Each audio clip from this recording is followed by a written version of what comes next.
Bonsoir les Itata, heureux de vous retrouver pour la 29e de Ces Affaires Nous. Je reçois ce soir une créatrice qui transforme les bananiers en œuvres d'art. Bonsoir Brigitte Dufour. Bonsoir Jean-Marc Cromwell. Comment allez-vous? Très bien, merci. Alors quand je dis que vous transformez les bananiers en œuvres d'art, vous nous expliquez? Oui, en fait, j'œuvre depuis 2004 à donner une seconde vie aux bananiers, puisque une fois qu'ils ont été récoltés, ils ne portent plus. Et moi, j'opère à ce moment-là, c'est-à-dire je récupère la fibre du bananier et je retravaille cette fibre dans le domaine de la carterie événementielle. Alors on va en parler un petit peu plus longuement dans la deuxième partie de cette émission, mais d'abord on commence par votre parcours. Kimounouye.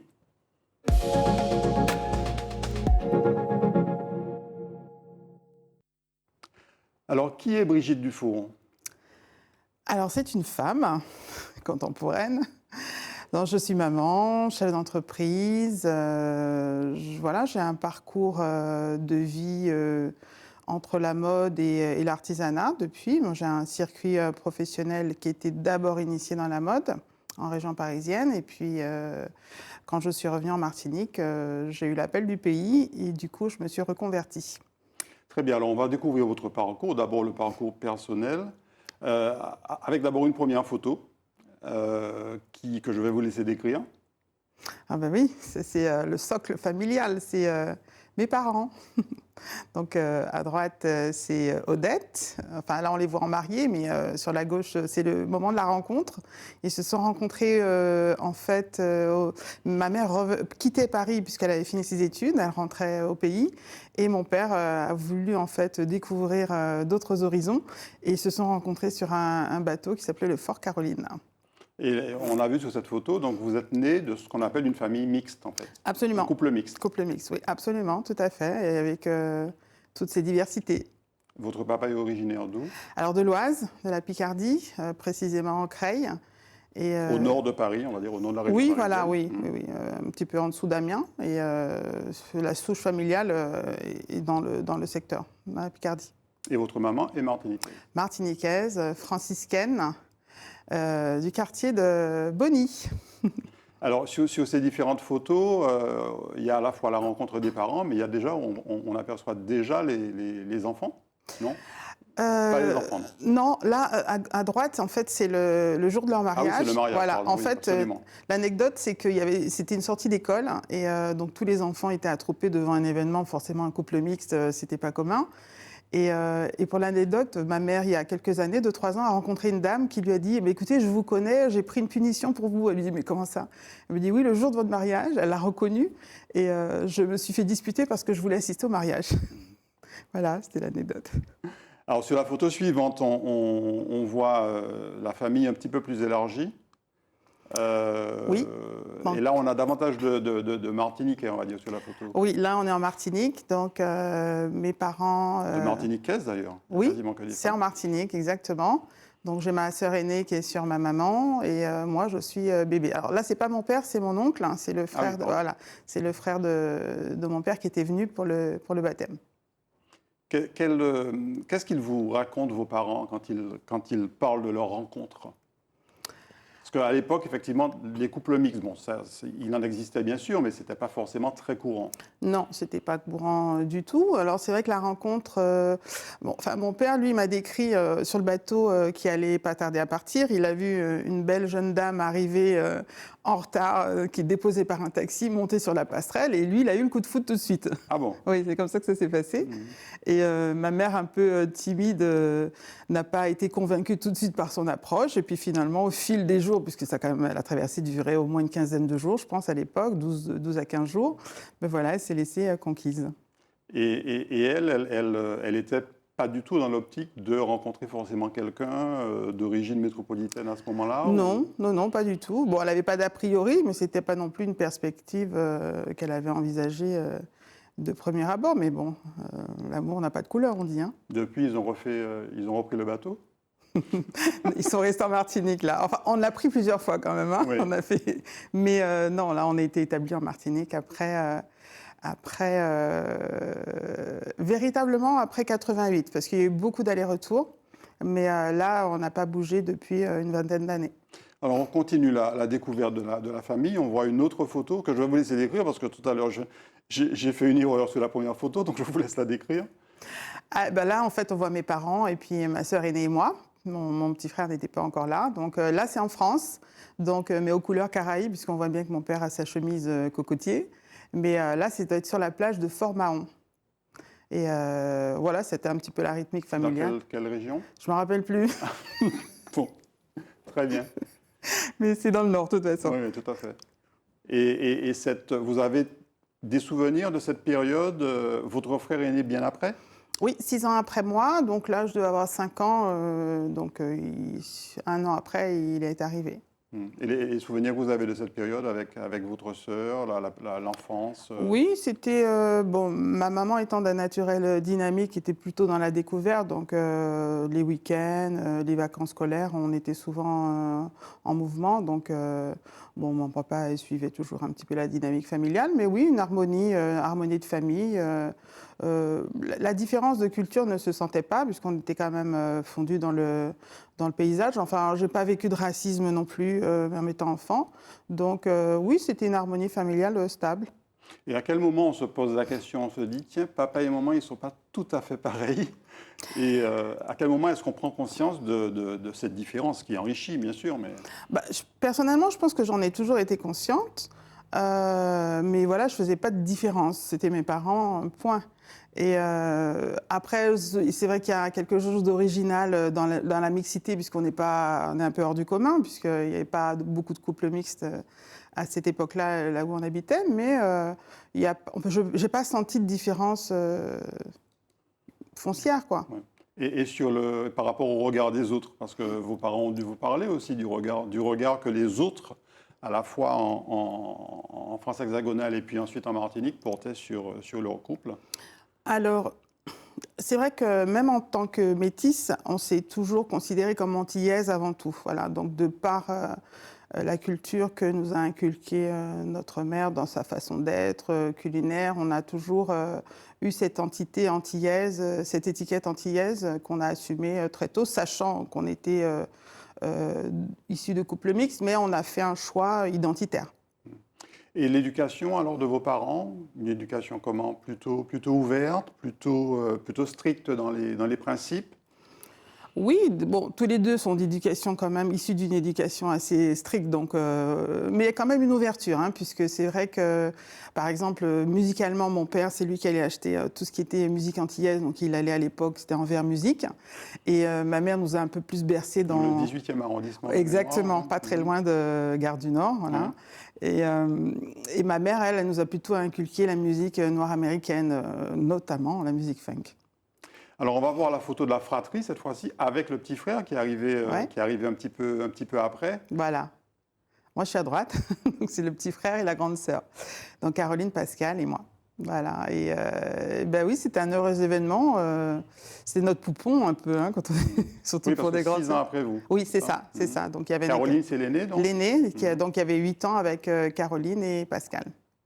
Non, toujours. Bah, il pouvait, hein. De toute façon, il a 2 grandes sœurs, donc surtout par l'aîné, qui était un peu une petite maman pour nous deux. Donc non, il était bien entouré. Il a eu l'occasion de jouer, enfin d'être un petit peu la poupée des deux sœurs.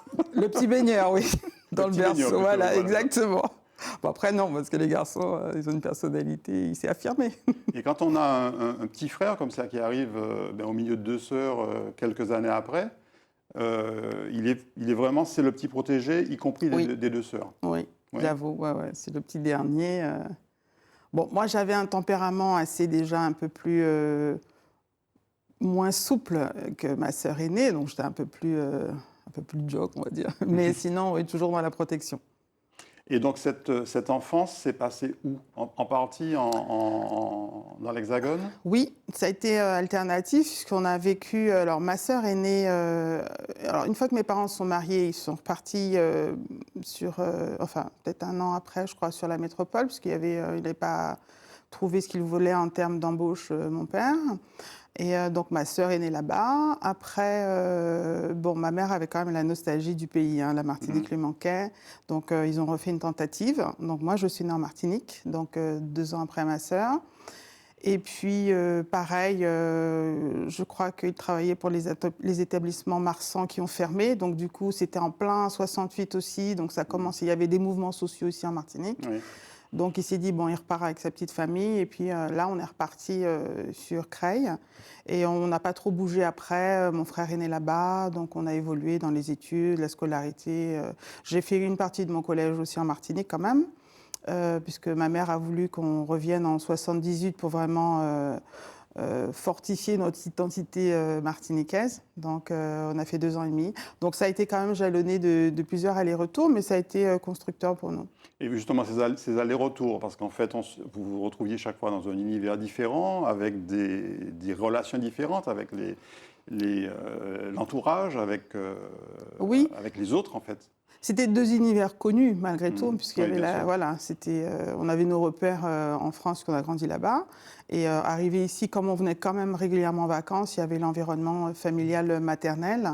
Et il s'est trouvé aussi on avait des cousines qui sont rentrées en même temps que nous, quasiment. Donc on a évolué quand même dans un univers tranquillisant. Oui.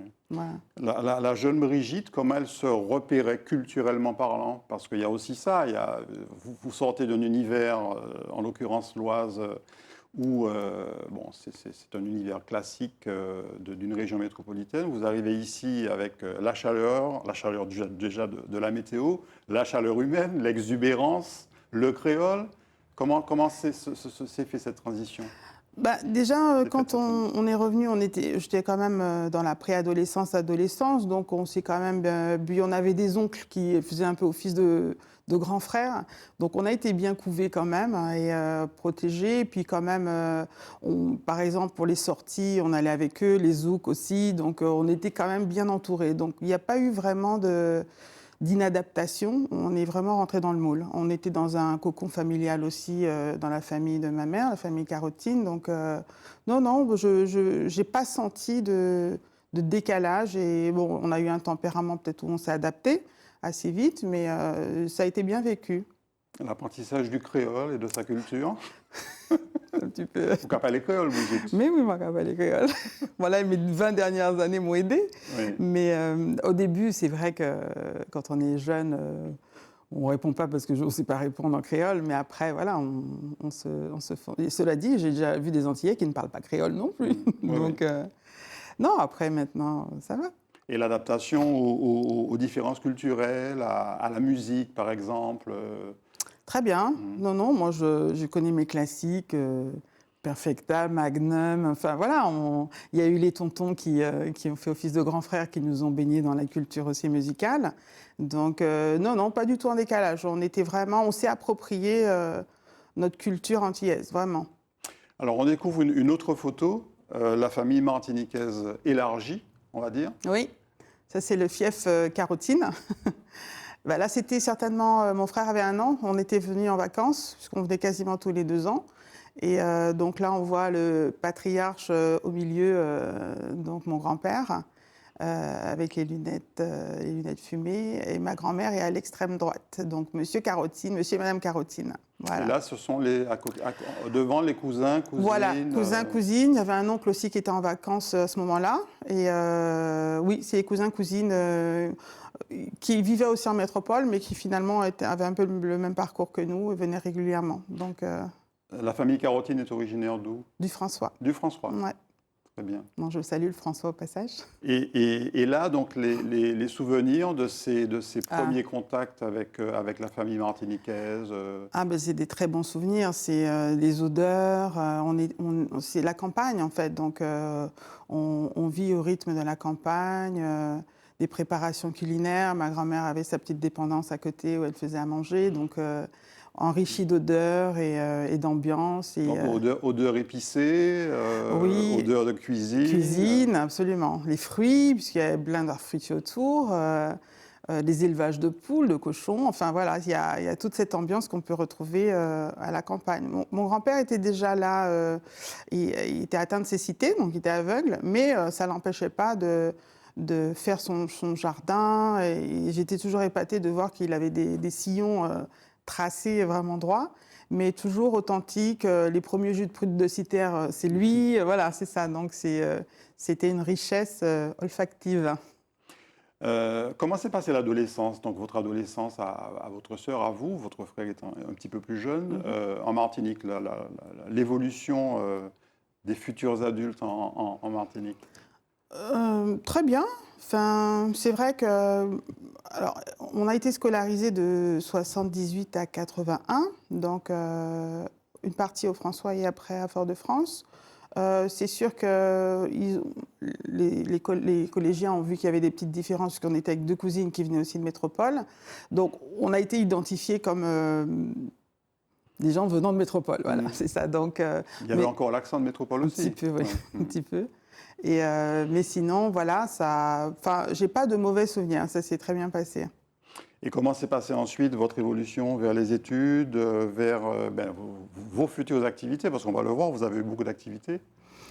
Alors, c'est-à-dire qu'une fois métropole, pour les études après le lycée, moi, je me suis orientée vers le secteur de la mode. Je voulais avoir une formation. Donc, j'ai fait une formation de 2 ans dans une école de styliste modéliste. Donc j'ai un peu exercé. On va voir tout à l'heure, effectivement, oui. On va avoir une photo, oui. Voilà. Mais sinon, voilà, études classiques, générales, et après je me suis spécialisée dans le choix de secteur d'activité où je voulais être. Alors on va y revenir justement sur la formation de styliste modéliste, parce que ça va peut-être aussi générer ce qui suit.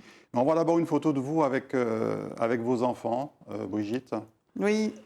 Ben ça, en tant qu'artiste, c'est mes plus belles créations. Donc voilà, c'est ma fille Nina et mon fils Sacha, que j'ai eu tardivement, en fait, parce que j'ai eu ma fille à 42 ans et mon fils à 44. Je suis encore jeune, hein, mais... Donc voilà, ouais, c'est vraiment les 2 amours de ma vie. Cette expérience justement d'une maternité tardive, comment vous l'avez vécue? Bah, c'était inattendu, donc ça a été de toute façon Ça n'était pas un choix, en tout cas. Enfin, ça l'aurait été dans les conditions normales, mais bon, comme je ne savais pas que je savais faire des bébés, c'est ce que je dis souvent, donc ça a été un choix, mais en tout cas, pour moi, je l'ai vu comme une bénédiction de vie, puisque bon, j'ai traversé aussi une période de maladie, donc en fait, voilà, c'était un petit peu ma récompense pour avoir résisté à tout ça. Et alors, vous n'avez pas eu l'expérience de beaucoup qui ont eu des enfants très jeunes, ou plus jeunes en tout cas, mais quand, on ne va pas dire votre âge, mais quand vous avez eu vos enfants donc relativement tardivement, est-ce que, compte tenu de l'expérience que vous aviez déjà de la vie, vous pensez que vous avez géré leur arrivée puis leur éducation de façon différente? Je ne me suis pas trop préoccupée de ça. Moi, j'ai assumé le fait d'être maman déjà. Et non, je n'ai eu aucune source de stress. Il fallait faire au mieux. Je pense qu'instinctivement, on se met en branle pour faire au mieux de toute façon pour les enfants. Alors, c'est sûr que j'étais déjà en activité entrepreneuriale à ce moment-là. Donc, il fallait tout bien gérer, en fait, pour que ni d'un côté ni de l'autre, il y ait des frustrations et des sources de stress. Donc c'est sûr que c'est une autre dynamique, je pense qu'on récupère mieux quand on est plus jeune, enfin il me semble, qu'à 42 ans, on accuse un peu le coup. Mais non, sinon globalement, j'étais très bien entourée aussi, donc ça s'est bien passé. Quelle éducation leur donnez-vous? Une éducation un peu comme celle que vous avez reçue? Oui, mais en même temps, c'est une éducation un peu adaptée à leur environnement, dans le sens où mon expérience de vie d'enfant n'est pas la même que la leur. Voilà, donc eux, ils ont fait toute leur enfance en Martinique, donc ils ont hâte de découvrir la France. Mais non, je suis quand même stricte sur certaines choses, mais je les responsabilise beaucoup. Je leur apprends aussi à comment gérer son argent, les tâches de travail, la répartition, voilà. J'essaye d'être une maman moderne, mais avec les valeurs. Alors, on va revenir à votre formation professionnelle, en tout cas la formation telle qu'elle s'est présentée au départ, parce qu'on va voir que vous avez un petit peu évolué avec cette photo. Vous parliez tout à l'heure de cette formation de styliste modéliste. Ah oui, pardon, non, j'ai oublié les parents. Oui. Oui, tout à fait. Alors, les parents, donc les photos plus récentes de celles qu'on a vues tout à l'heure. Oui, c'est ça. Avec papa et maman. Voilà, donc en haut, mon père. Donc, on nous voit dans une bananeraie parce que pendant quasiment 10-15 ans, il il m'a aidé dans mon activité entrepreneuriale. Et ma mère, c'était un peu plus... là, on était sur un tour d'Aïeul, une sortie. Donc, voilà, ma mère, c'est l'incarnation du dynamisme et une très belle relation. Bon, comme tous les parents et enfants, on a eu des hauts et des bas. Mais là, voilà, il suffit d'avancer dans l'amour et puis tout se passe bien. Alors, je sais que vous avez été très curieuse dans la recherche de vos origines. Oui. On va voir d'ailleurs une illustration. Vous avez voulu savoir, au-delà de l'origine directe de vos parents, ben, quel sang coulait dans vos veines. Voilà. Je dirais presque quel sang au pluriel. Oui. Et on va voir, donc c'est la recherche ADN que vous avez faite pour savoir un petit peu d'où vous veniez. Absolument, absolument. Et en plus, c'est un kit ADN qu'on m'a offert pour mon anniversaire. On me l'a fait expédier des États-Unis et moi je trouvais ça fabuleux, quoi. Donc j'ai fait la démarche, j'ai renvoyé mon kit et voilà, on m'a renvoyé ces résultats. Donc je sais que bien sûr toute la partie antillaise, puisque c'est issu d'une déportation, on est tous des afro-descendants. Donc je voulais savoir vers quelle région l'origine maternelle était. Donc effectivement, d'une manière dominante, il y a le Nigeria, Bénin, Togo. Mais moi vraiment c'est un livre d'histoire qui s'ouvre à moi, hein. Oui. Malgré tout, je ne pensais pas que ça allait me faire cet effet-là, mais j'ai l'impression d'une espèce de construction ou reconstruction intérieure. Enfin, le fait de pouvoir identifier d'où on vient précisément, c'est une pièce du puzzle qui se rajoute. Voilà, et j'ai trouvé ça constructif de le faire. Et pour moi, à la rigueur, on parle de réparation. Je pense que tous les Antillais devraient pouvoir faire, enfin tous les Afro-descendants devraient pouvoir faire cette démarche-là. Parce que c'est très contraignant. Là, on me l'a envoyé des États-Unis, mais on ne peut pas y accéder. Il n'y a pas de livraison directe sur la France. Donc, les tests ADN de ce type ne sont pas autorisés d'ailleurs. Oui, exactement, tout à fait, sur le système français. Donc, bon, il y a des astuces pour les recevoir, mais voilà, il y en a quand même qui le font. Et je sais qu'il y a 9% de la population martiniquaise qui a fait un test ADN, en tout cas. Et quand on dit que nous sommes des sangs mêlés, on le voit bien à travers ces diverses et multiples origines, parce que c'est assez impressionnant. On a vu l'Angleterre, on a vu la France, on a vu le Nigeria, le Bénin. Enfin, je veux dire, c'est vraiment... c'est sans mêler. Voilà, c'est ça. C'est vrai, ouais, tout à fait. Et c'est un peu le... Alors, c'est vrai que moi, j'ai un métissage direct, mais je pense que c'est un peu l'histoire de tous les Antillais. On a un mélange exceptionnel, malgré tout. Alors, j'en viens à cette photo que j'annonce depuis tout à l'heure sur votre parcours, votre formation professionnelle et notamment ce contact avec la mode. C'était une vocation pour vous, la mode? Oui, ça a été une direction puisque j'ai toujours voulu faire quelque chose lié à l'art. Et l'habillement, bon, en plus dans les années 80-90, voilà, on parlait beaucoup de stylisme, modélisme, donc il y avait ce côté des défilés, c'était fascinant. Donc voilà, j'ai voulu apprendre ce métier-là.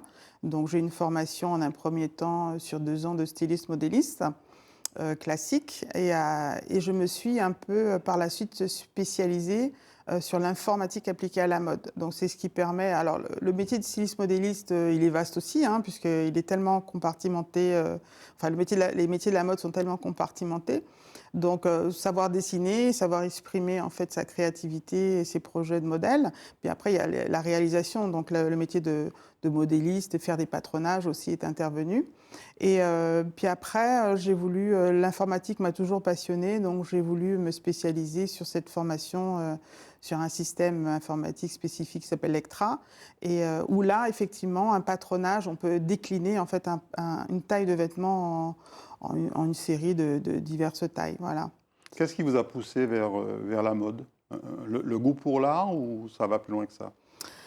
Oui, le goût pour l'art, je pense que c'est un petit peu... J'ai eu une influence un peu par ma maman, puisque elle a toujours été une femme très élégante. Elle-même savait coudre, sa mère savait coudre. Donc, j'adorais faire venir ma mère au conseil de classe parce que je savais qu'elle allait être super élégante. Donc, je pense que j'ai une influence mode de par elle. Et on vous voit aussi donc, sur ces 2 photos. C'est vous qu'on voit sur les 2 photos? Oui, c'est exceptionnel parce que les mannequins ne s'étaient pas n'étaient pas venus ce jour-là. Donc, on était obligé de faire les mannequins soi-même. Donc, voilà, c'était des modèles, par exemple, que j'avais créés. Et est-ce que ça explique l'itinéraire que vous avez suivi par la suite, ce passage initial par la mode?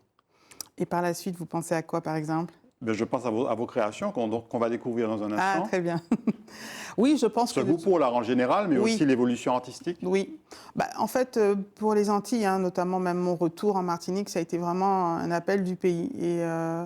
Et l'orientation vers la libre entreprise aussi, ça a été un appel intérieur, on va dire.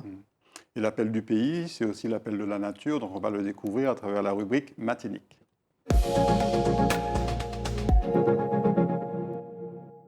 Alors Brigitte, on va le voir, vous vous êtes découvert une passion pour la nature et particulièrement pour les bananiers. On va le voir sur une première photo concernant cette séquence. Alors expliquez-nous d'abord d'où vous est venu cet intérêt pour la nature et pour les créations basées sur un arbre comme le bananier. Alors, pour remonter la chronologie, quand je suis revenue en Martinique, enfin, je venais simplement pour le mariage de mon frère et j'ai ressenti l'appel du pays à l'atterrissage. Et je dis, ça y est, m'en prie. Et depuis, effectivement, en 3 mois, j'ai commencé à prospecter. Je suis revenue en Martinique. 3 mois après le mariage. Et j'ai tout de suite, enfin, j'ai travaillé en tant que salariée dans une structure, mais j'ai tout de suite ressenti, je commençais à glaner de part et d'autre des éléments naturels. Et lors d'un séjour en Guadeloupe, j'ai vu des liminaires en fibre de bananier. Je me suis dit, tiens, il doit y avoir un intérêt à pouvoir le retravailler. Donc, on a été invité à un anniversaire, chacun devait confectionner sa carte. Et j'ai vu que la mienne a eu un vif succès. Et ça a été l'élément détonateur. Je me suis dit, il faut que je m'oriente sur ce secteur, puisqu'il n'y a pas de carterie locale, en fait. Et c'est comme ça que j'ai démarré, en fait, en travaillant des modèles. J'ai fait une expo un petit peu pour tester le retour sur le public. Et j'ai vu que ça plaisait vraiment. Donc, l'aventure a commencé comme ça. Et là, on vous voit donc en train de collecter la matière première, on va dire, donc en fait directement sur le tronc du bananier. Oui, absolument. Oui, alors il y a une partie spécifique que je récupère. Je ne rentrerai pas dans tous les détails pour ne pas donner, voilà. Mais ouais, c'est une partie à un moment de la récolte là. Et c'est exclusivement sur des bananiers sur lesquels les fruits ont déjà été cueillis. Oui, absolument. Donc qui sont voués à être en fait des déchets après, puisqu'ils seront coupés. Et ils servent aussi d'engrais pour la terre. Mais voilà, c'est avant qu'ils soient coupés, il y a un passage pour la récolte. Et puis voilà, on obtient différents aspects comme ceux qu'on voit sur la gauche. Et vous collectez cette matière première de façon régulière et vous la faites ensuite sécher, c'est ça? Alors, sans trop rentrer dans les détails, non, je la récupère déjà en état de pouvoir travailler dessus. Après, il y a une phase de travail sur l'envers de la fibre pour qu'elle soit la plus mince possible. Et après, il y a des phases d'encollage, de découpe de gabarit. Là, mon métier de modéliste me sert puisque je fais des gabarits d'enveloppe. Et après, avant le façonnage. Et on va voir ce que ça donne, donc effectivement, une fois travaillée, cette magnifique carte avec une yole. Voilà. Et en plus, celle-ci, c'est mon collaborateur pendant 15 ans. C'est mon père qui l'a un petit peu inspiré, la yole. Mais effectivement, voilà, on peut voir le travail. Donc ça, c'est avec une représentation bien spécifique. Après, ça peut être aussi des créations au cas par cas en fonction des demandes. Mais il y a une gamme, effectivement, une collection que j'ai mis en place. Il y a un catalogue et puis après, on peut travailler en fonction des souhaits. Et on voit le nom de l'entreprise, donc Enveloppe-moi. Oui. Mais il y a à la fois des enveloppes et des cartes. Oui. Enveloppe-moi chapeau, c'est très très bien trouvé. Merci. Et aujourd'hui, donc, vous avez décliné cette créativité, on va le voir sur différents supports en fait. Oui. Absolument. Alors c'est vrai qu'essentiellement de la carterie, puisque je touche au secteur des cartes de vœux, mais aussi des faire-part de mariage, baptême, enfin tout type d'événements. Et je fabrique aussi des livres d'or, je m'engage aussi il y a une demande sur les albums photos. Mais c'est vrai que c'est essentiellement de la carterie qui est expédiable. On va voir d'ailleurs un petit florilège de vos différentes créations. On voit que voilà, il y a je suppose que là, il n'y a pas tout. Non. Mais on a une petite idée en fait de la variété qui peut être proposée voilà. avec cette matière. Voilà, des petits emballages, ça c'est des choses qu'on peut travailler aussi sur mesure, des commandes spécifiques. Voilà, il y a une base de travail et après on peut à la demande développer d'autres modèles. Comment est-ce que ça a été reçu quand vous avez démarré? Donc vous parliez de 2004, c'était déjà Enveloppe Moi en Oui. 2004? Voilà. Je me suis immatriculée en novembre 2004 et tout de suite, il y avait la chambre de métier. Et il y avait un salon qui était en préparation au mois de décembre qui s'appelait Plein Feu sur l'artisanat. Et du coup, j'ai été un peu propulsée tout de suite un petit peu sur les médias, puisqu'il y avait plusieurs tournages qui se sont faits pour le salon. Et ça a été assez vite plébiscité, donc il y a eu un engouement. J'ai même eu un prix au niveau de la Chambre de métier pour ce salon. Donc il y a eu beaucoup, beaucoup de passages tout de suite sur mon stand, puisque les gens venaient découvrir ce que c'était. Et est-ce que les personnes qui découvraient justement ces créations vous posaient des questions sur les techniques? Est-ce que ça a suscité des vocations? Est-ce qu'il y en a qui vous ont dit non, non, non, ça ne peut pas être du bananier? C'est vrai que je me rappelle d'un monsieur qui me disait écoutez, j'ai des bananiers chez moi, j'aurais jamais pensé que j'aurais pu le transformer de cette façon-là. Oui, et de manière générale, les gens étaient agréablement surpris de voir ce qu'on pouvait en faire. Alors c'est vrai qu'il y a eu quand même des étapes de travail, puisque voilà, faut que la fibre soit façonnable. Donc j'ai aussi eu un temps de recherche et de développement pour mes cartes. Mais c'est vrai que c'était l'étonnement, l'intérêt de toute façon, des questions aussi sur mes process, mais bien accueillis au niveau du public. Et vous avez suscité des vocations d'autres personnes qui ont qui ont ressenti un intérêt, peut-être même ailleurs d'ailleurs, pour ce type de création? C'est possible, je n'ai pas eu de retour. C'est vrai que je suis restée assez confidentielle sur ma méthode de travail, Bien sûr. donc, parce que c'est quand même du boulot avant de trouver la bonne finition. Donc, pour l'instant, j'ai pas eu de concurrent, j'ai pas eu de concurrent direct. J'ai jamais eu de retour de concurrence à ce niveau-là. Bien sûr, il y a des choses qui se font en Indonésie, mais j'ai déjà vu des choses, mais pas avec les mêmes finitions. C'est assez brut. Tandis que moi, il y a du temps passé sur... c'est un peu de la carterie haute couture. Oui, oui, tout à fait. Voilà. Et on va voir d'ailleurs, vous parliez d'expo ou de salon, on va vous voir d'ailleurs Oui. sur un de ces salons. Il me semble que d'ailleurs que c'est maman qui est en Absolument. arrière-plan, Exactement. dans sa robe madras. Absolument.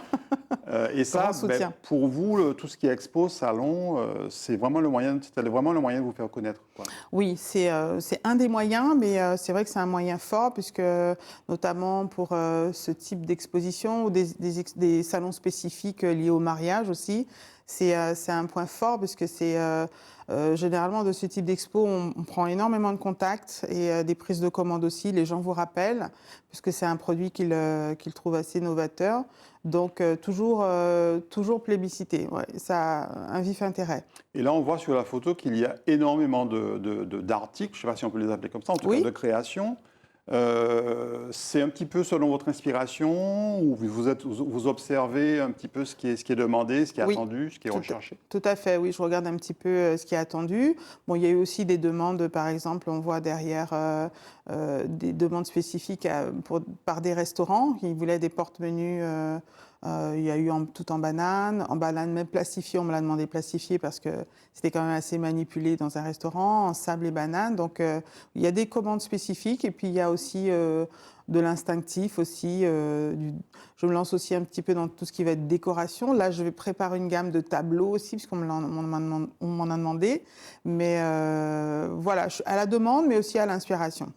Alors on sait qu'il est souvent difficile de vivre de son art, de vivre de sa création artistique.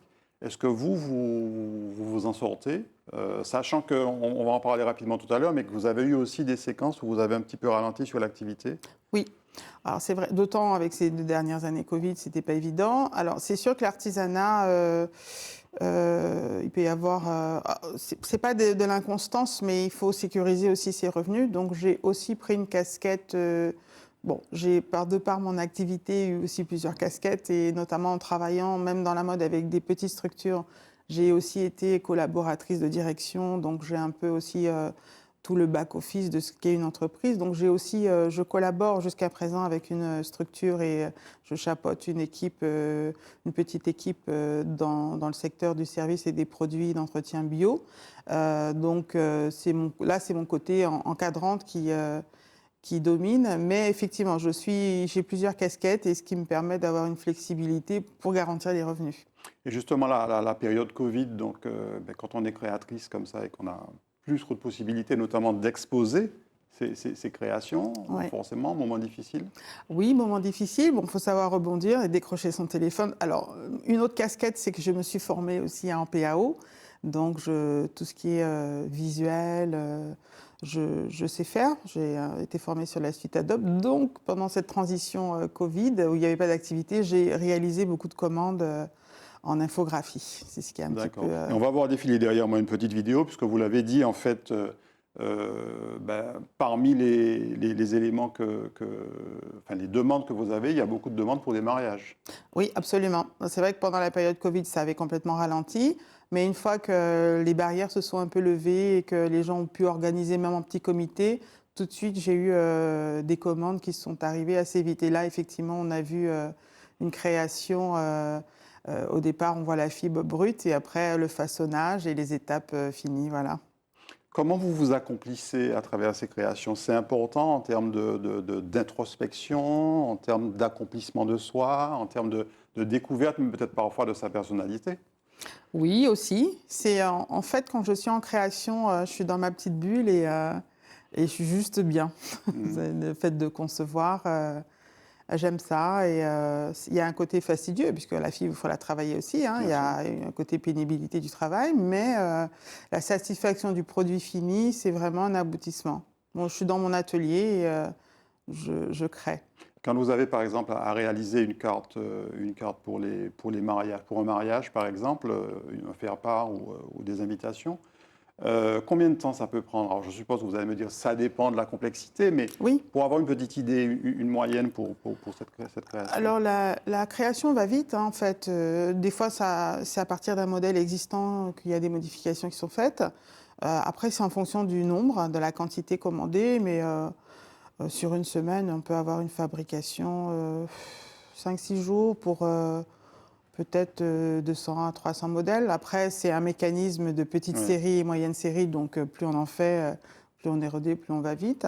Et puis, c'est mettre un petit peu tout le monde à contribution dans l'entourage. Alors vous l'avez dit, c'est de l'artisanat d'art, c'est du fait main. Oui. Est-ce que ça coûte cher? Alors je ne vous demande pas de prix, mais voilà. Ça a un prix, oui, c'est certain que c'est un produit quand même avec définition. Bon, en plus, j'ai eu une certification de maître artisan en 2008 par la Chambre de métier. Et ça, si vous voulez, c'est comme un label, un sacral pour dire que ce qu'on fait est bien fait.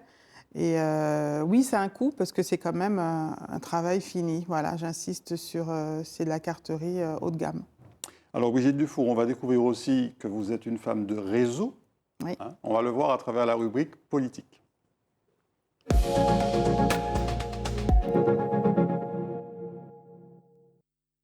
Alors je le disais, une femme de réseau, avant de parler de B-Network, qui est le réseau que vous avez développé avec d'autres, le réseau sur un territoire comme la Martinique, alors on sait qu'en règle générale le réseau c'est important, mais le réseau sur un petit territoire comme le nôtre, c'est très encore plus important. Oui, absolument.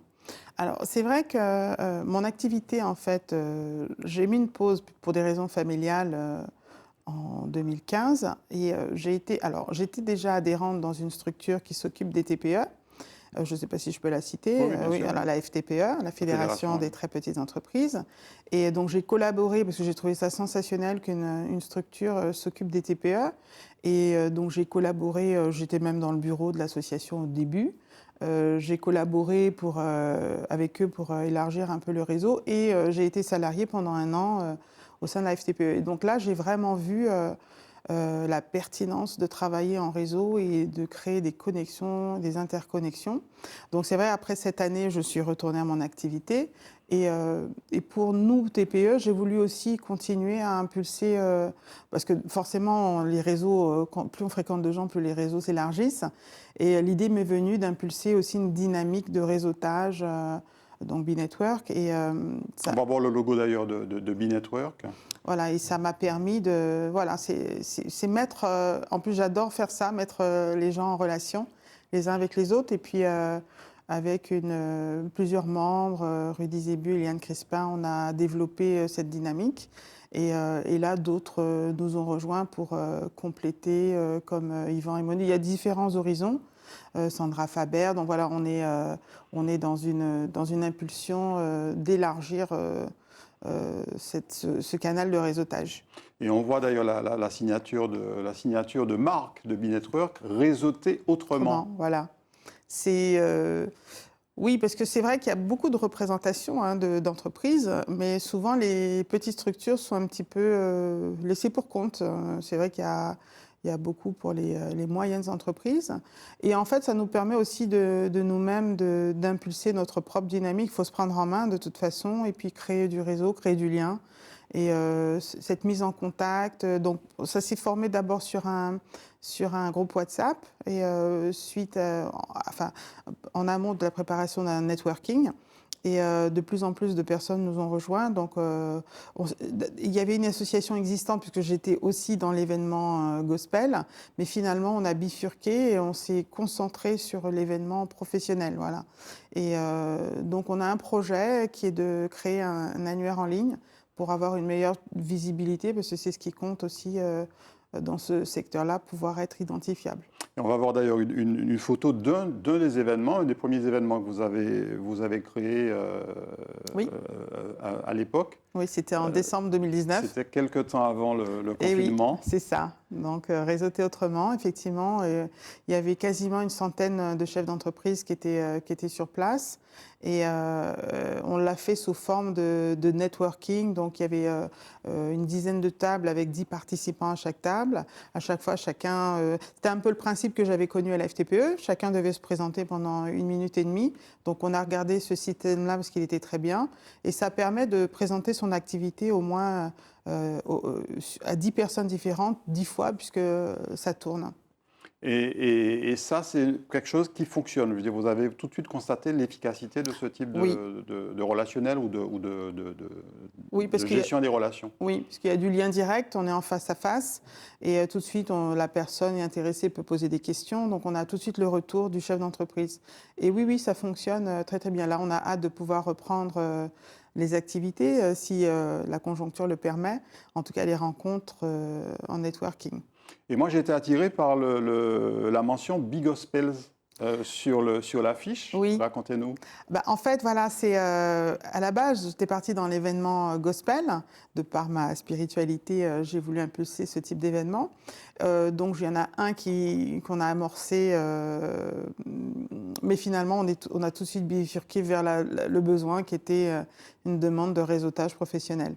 Aujourd'hui, vous avez combien de membres au sein de Binetwork? Alors, ce sont des membres sur le réseau WhatsApp qu'on va contractualiser après sous forme d'adhésion, mais on est 170. Ah oui, donc ça fait déjà un très beau réseau. Oui, on est répartis essentiellement en Martinique, mais aussi en Guadeloupe et un peu en métropole. Et qu'est-ce qu'on retrouve comme type d'activité ou d'offres de services?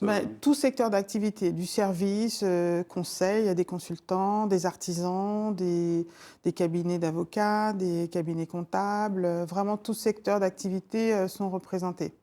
Et qu'est-ce que vous avez? Alors, on va voir tout à l'heure une autre photo, mais après ce premier événement, il y a eu le confinement. Oui. Vous avez fait quoi? Vous avez fait forcément du distanciel. Donc, voilà, c'est ça. On a rebondi sur le distanciel. Donc, on a fait beaucoup de thématiques d'ateliers, des webinaires. Alors, la spécificité, c'est de prendre des membres du réseau et de les mettre en avant. Et chacun nous fait des propositions d'ateliers, de webinaires qu'on a mis en place, et pour garder toujours le lien aussi, parce que s'il y avait l'inconnu du Covid et personne ne savait comment ça allait tourner, les choses allaient tourner, mais rester toujours connecté, voilà. Toujours, On va voir d'ailleurs une série de petites affiches qui concernaient justement ces webinaires. Oui, tout à fait. Donc c'est un exemple de ce que Binetwork effectivement propose à ses membres. Oui. Et là, on voit plusieurs petites cartes de visite, en fait, Oui. petites affichettes, qui permettent à chacun d'annoncer son webinaire. Et, voilà, et au préalable, puis après de les convertir en inscription, puisque de toute façon tout se passe par Internet. Et oui, voilà, c'est des dynamiques. Chaque membre va proposer un type d'atelier et qui correspondait à la demande du groupe. Et est-ce que toutes les activités que vous regroupez au sein de Binetwork peuvent répondre justement à la technique ou à l'approche du webinaire? Il y en a qui sont peut-être un petit peu différentes et qui sont plus compliquées à... Oui, mais c'est souvent en fonction des thématiques, par exemple, booster votre activité. Donc c'est là, on parlait des logiciels de paiement. Après, on a parlé de la gestion administrative. Ça correspond forcément à une réflexion, une demande qu'il y a et qui peut se traiter en webinaire. Ça, Oui. c'est sûr. Après, la personne se met en avant et s'il y a besoin de plus de précision, contacte l'intervenant directement. Alors, vous communiquez aussi avec... donc, forcément, les webinaires sont des moyens du moment parce qu'en en plus boostés par la crise du Covid. Mais il y a aussi la pratique des réseaux sociaux et il y a ce fameux groupe WhatsApp sur lequel vous regroupez 160, c'est ça? Oui, 170, oui. 170 membres. Ouais. Ça fonctionne? Ça fonctionne. Réseauté Oui. via WhatsApp? Absolument, oui, oui. De toute façon, ça reste strictement professionnel. Donc, chacun, quand il a une actualité d'entreprise, la partage. Et là, en fait, j'ai eu vraiment à cœur de mettre en avant les profils du groupe. Donc, sur une semaine, chaque matin, un membre va poster, en fait, des messages de motivation. Donc, par exemple, on a eu Céline Gomard qui est psychologue, psychothérapeute, qui nous a envoyé des messages dynamisants, en fait. Après, voilà, sur plusieurs semaines, j'étale ça pour que chacun, pour mettre en avant aussi les profils. On n'a pas besoin d'être coach pour pouvoir poster des messages de dynamique, mais en tout cas, être motivé. Et le retour à la fois de cette collaboration via WhatsApp, de cette promotion via les webinaires, vos membres sont satisfaits? Oui, ils sont satisfaits. Déjà, ça fait une dynamique au niveau du groupe. Et je sais que même si on répond pas, les gens ne répondent pas forcément aux messages pour ne pas non plus polluer le groupe de messages intempestifs. Mais en tout cas, j'ai eu des retours en off qui me disent ah, mais c'est bien parce que ces messages, ça me donne, ça me dynamise dès le matin. Donc non, c'est bien, ça a un réel impact. En tout cas, il y a un réel besoin. Parce qu'on est souvent isolé en tant que chef d'entreprise. Et encore plus pendant la période du Covid, Oui. où je pense que certains ont dû être véritablement En souffrance. rassérénés, Ouais. se sont sentis beaucoup plus en sécurité à travers Oui. l'existence de ce réseau. Oui, oui, on était connectés de cette façon-là, ça c'est sûr. Vous avez évoqué tout à l'heure un projet d'annuaire. Vous pouvez nous en dire un peu plus? Oui, puisqu'on souhaiterait en fait sortir de ce format WhatsApp. Parce que même nous, des fois, moi j'ai un peu les activités de tous, mais tout le monde ne se rappelle pas de ce que chacun fait. Donc l'idée de l'annuaire en ligne m'est venue, en ligne, hein, pour justement pouvoir toujours avoir une visibilité sur tous les membres du réseau. Et après une collaboration, une réflexion avec différents membres, on s'est dit que c'était le meilleur moyen de rester, enfin, de se positionner sur le plan numérique. Et c'est un besoin, mine de rien. Donc ça va être un annuaire en ligne en fait, sur Oui. lequel tous les membres auront leur activité, Oui. leurs coordonnées. Voilà, par île, puisqu'on travaille aussi sur Antilles-Guyane. On veut travailler sur les Antilles-Guyane pour qu'il y ait une cohésion, en fait. Et oui, voilà, qu'il y aura un encart en fonction, on va cliquer, par exemple, Martinique, on va chercher, je sais pas, des prestataires en comptabilité, on va aller dans la rubrique. On peut avoir un éventail large de tous les profils, et puis spécifiquement par secteur d'activité. Donc ça prendrait la forme d'un site web? Oui, en un premier temps. On réfléchit aussi peut-être à une application, mais c'est un peu plus contraignant d'avoir une application. Mais déjà, oui, un site web, ce serait déjà... Une application mobile, oui, en l'occurrence. Oui, voilà. Pour que ce soit... Mais ça implique qu'il faut que la personne télécharge l'application. Donc, c'est une contrainte. Donc, on va peut-être pour l'instant garder le format site web. Et après, on verra comment ça évolue en fonction de la demande. On va terminer en reparlant de Brigitte Dufour et d'Enveloppe-moi. Alors, quelle est l'actualité d'Enveloppe-moi? Où en est votre activité de transformer les bananiers en œuvres d'art? J'adore l'image. L'activité est là, voilà, j'ai réactivé depuis un an, donc depuis 2 ans. Bon, c'est vrai que le Covid m'a permis aussi de m'obliger à un temps de réflexion. Alors là, il est certain qu'il faut passer à la numérisation, enfin se convertir. Donc j'ai fait une formation à la Chambre de métier pour pouvoir digitaliser mon entreprise. Donc là, je suis dans cette phase où je suis en recréation de modèles. Je repense pour être prête pour 2023. Toujours fibre de banane, mais peut-être d'autres produits peut-être plus accessibles, mais toujours dans cette thématique-là. Vous parliez de digitalisation, de dématérialisation, ça veut dire aussi vente à distance. Ça veut Oui. dire qu'aujourd'hui, vous avez de la demande et vous pouvez générer de la demande, y compris à l'extérieur, bien entendu. Oui, tout à fait. Alors, c'est sûr que ce ne sera pas des volumes intempestifs, puisqu'il y a un temps de fabrication, mais je pense que ceux qui se dirigent vers moi voient aussi le type de produit, qui a un temps de travail. Et voilà, c'est quand il y a une commande spécifique, il y a un temps de réalisation spécifique. Et, mais oui, en tout cas, pouvoir digitaliser, je cherche aussi à mécaniser certaines tâches de travail comme la découpe. Donc, je m'oriente peut-être vers de la découpe laser qui me permettra de gagner du temps sur la réalisation. Vous êtes optimiste pour la suite de Toujours. l'activité? Maintenant que le Covid commence, on espère que ça va durer, commence à nous laisser un peu respirer. Oui, très. Je suis très optimiste, hein. Et bon, ce que je voulais dire, c'est pouvoir patienter quand il le faut et puis se structurer, bien réfléchir sur les projections d'entreprise, voir ce qui est faisable et rentable. Oui, parce qu'il faut Il faut pouvoir en être vivre. rentable. Oh oui, c'est ça, absolument. Merci beaucoup, Brigitte Dufour, de nous Merci. avoir permis de revivre avec vous votre parcours et de parler aussi à la fois d'enveloppement et de B-Network, auquel on souhaite à tous les deux donc un franc succès. Merci beaucoup. Merci de m'avoir reçu. Merci à vous de nous avoir suivis. Alors, je rappelle que la première diffusion de ces affaires nous, c'est le mercredi 20h. Vous pouvez aussi revoir ces émissions sur la page YouTube de Zitata TV. Très bonne soirée ou très bonne journée selon l'heure à laquelle vous voyez cette émission.